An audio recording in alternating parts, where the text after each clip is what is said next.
Hello and welcome to Low Budget Gaming and welcome to another first Descendant video. So as you know, we have a new event, the BB On's Time Shop, and over here in exchange for these time shards, you can pick up a lot of various useful items. Now these time shards drop from random enemies that you kill while you're doing the missions.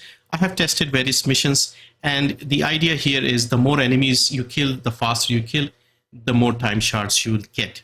So I've tested several missions, and by far and away the most efficient method to get a lot of time shards is the special operations.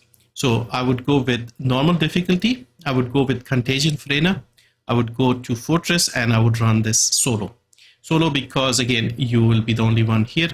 Also, one more tip is to run around and pick up the time shards from like further away places, because your dog may not be able to cover the whole thing. So just don't stand in one place and spam your skills, because Frena can very easily kill all the enemies. 300 enemies, no problem. Spam 1 and 3, all dead. So yeah, just try to make an effort and pick up the remaining ones, because I tried this when I just stood in one place and I got around 375 or something.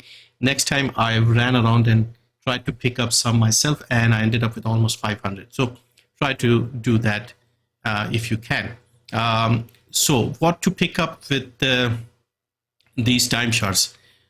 You have weekly items and you have one-time items. So if you want the cosmetics, you can pick them up. I got these Sharon and Enzo cosmetics from last year, so I'm not going to pick them up. I picked up the Eugene head skin and some of these things. I picked up one of the crystallization catalyst. Now these are like the most important items here.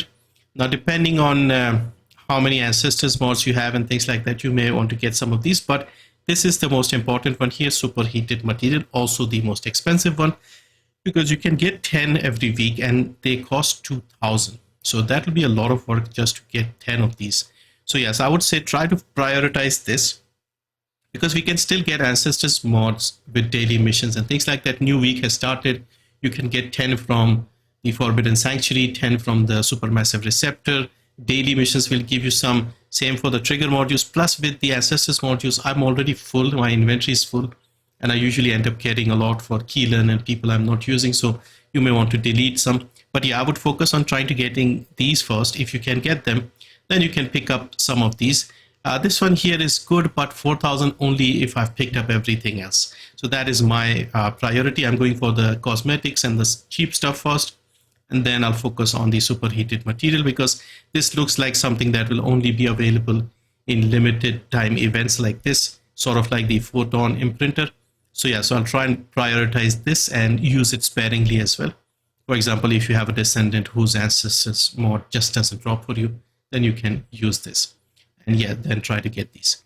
As for the build for anybody new here, I'm using the Contagion Frena, a very popular build for clearing out weaker enemies very, very quickly. So this is the build here. These two I would consider optional. I've put the range here. You don't really need range for the Contagion.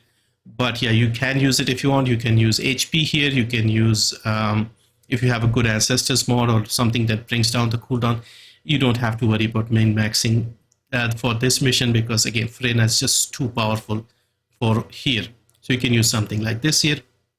Components, the usual Plague set, tech and cooldown on the reactor. Arcade tuning looks like this.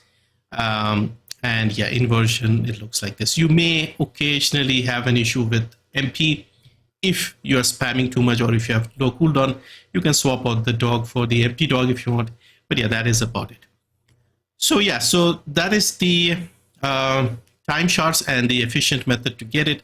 I would say just play normally, and when you want to farm a few things, run the special operation a bunch of times, pick up some of the ancestors mods and things like that, and see how you do. So yeah, so that is it for this one. Thank you for watching. See you next time.